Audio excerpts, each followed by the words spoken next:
বেটাপাৰ উপৰকাণ্ডা প্ৰাথমিক বিদ্যালয়ৰ বাৰ্ষিক ফলাফলৰ দৃশ্য।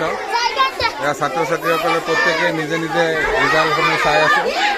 আমাৰ বেটাপাৰ উপৰকাণ্ডা প্ৰাথমিক বিদ্যালয়ৰ সহকাৰী শিক্ষকসকলক মই আন্তৰিক ধন্যবাদ জ্ঞাপন কৰিছোঁ। ইমান কষ্ট কৰি দিনে ৰাতিয়ে তেওঁলোকে ফলাফলসমূহ আজি এটা নিৰ্দিষ্ট সময়ত আহি পেলাই ঘোষণা কৰিব পাৰিছে।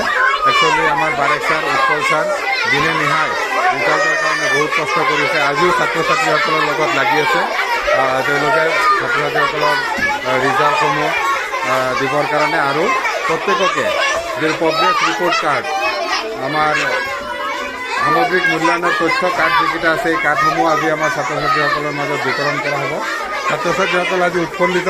তোমালোকে ভাল লাগিছে নাই ৰিজাল্ট পাই? ভাল লাগিছে? কাৰোবাৰ অলপ আগুৱাইছে, কাৰোবাৰ পিছুৱাইছে হয় নহয়? তাৰ কাৰণে মন মাৰি থাকিব নালাগে। যাৰ অলপ পিছুৱাইছে তোমালোকে অলপ আগবাঢ়িব লাগিব নাই?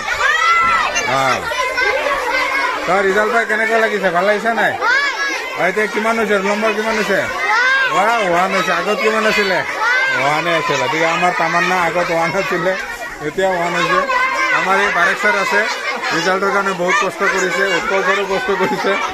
আজি বাৰেক ছাৰৰ কেনেকুৱা লাগিছে? ৰিজাল্টৰ ফলাফল সময়মতে ঘোষণা কৰিব পাৰিছে আপুনি?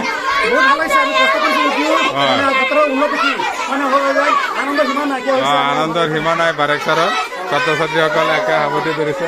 এই আমাৰ উৎপল ছাৰে দিনে নিশাই কষ্ট কৰিছে। ছাৰৰ কেনেকুৱা লাগিছে আজি যে আপুনি সময়মতে যে ৰিজাল্ট দিব পাৰিছে? সময়মতে দিব পৰা কাৰণে মনটো ভাল লাগিছে। ছাত্ৰ ছাত্ৰীসকলে আনন্দ লাভ কৰি আছে, ভাল লাগিছে। ঠিক আছে, আমিও বিদ্যালয়ৰ তৰফৰ পৰা উৎপল ছাৰক ধন্যবাদ জ্ঞাপন কৰিলোঁ। আমাৰ অভিভাৱকসকলো আহিছে কিছু। এয়া চাওক ছাত্ৰ ছাত্ৰীসকলে, একচুৱেলি এয়াই আমাৰ বিদ্যালয়ৰ পৰিৱেশ।